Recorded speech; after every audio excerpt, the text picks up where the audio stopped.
அதான் இந்த படம் அஃபிஷியலாவே வடச்சென்னை 2ன்னு இன்னும் கன்ஃபார்ம் ஆகலனாலும், இந்த ஷூட்டிங் ஸ்டில் ஃபோட்டோலயே நமக்கு இது வடசென்னை யுனிவர்ஸ்ல சம்மந்தப்பட்ட ஒரு படமா தான் இருக்கும் அப்படின்னு தோணுது. அண்ட் இந்த படத்துக்கு வடசென்னை 2 அப்படின்னு டைட்டில் வைப்பாங்களா அப்படிங்கிறது கொஞ்சம் டவுட் தான். பட் வச்சாலும் ஆச்சரியப்படுறதுக்கு இல்ல. இந்த படத்துலயும் வடசென்னை 1ல வந்த மெயின் கேரக்டர்ஸ் எல்லாம் வரப்போறதாவும் சொல்றாங்க.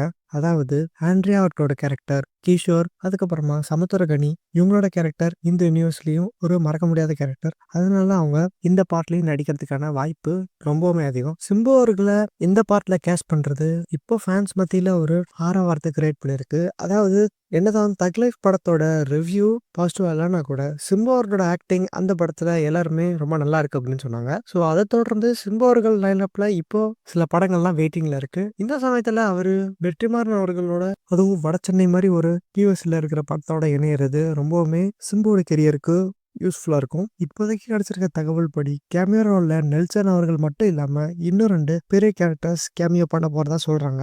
அது யார் யாரு அப்படின்னு பாத்தீங்கன்னா, டாடா படத்துல ஃபேமஸான கவின், அதுக்கப்புறமா லவ்வர், குடும்பஸ்தன் மாதிரி படத்துல நடிச்ச ஃபேமஸான மணிகண்டன் அவர்கள். ஸோ இவங்க 2 பேருமே இந்த படத்தை ஒரு கேமியோட விளையாட போறதா தகவல் வந்திருக்கு. இந்த டீட்டெயிலாம் வச்சு பார்த்தாலே இந்த படத்தோட பட்ஜெட் வடச்சென்னை 1ஓட 2க்கு ரொம்பவுமே அதிகமா இருக்கும் அப்படின்னு நினைக்கிறேன்.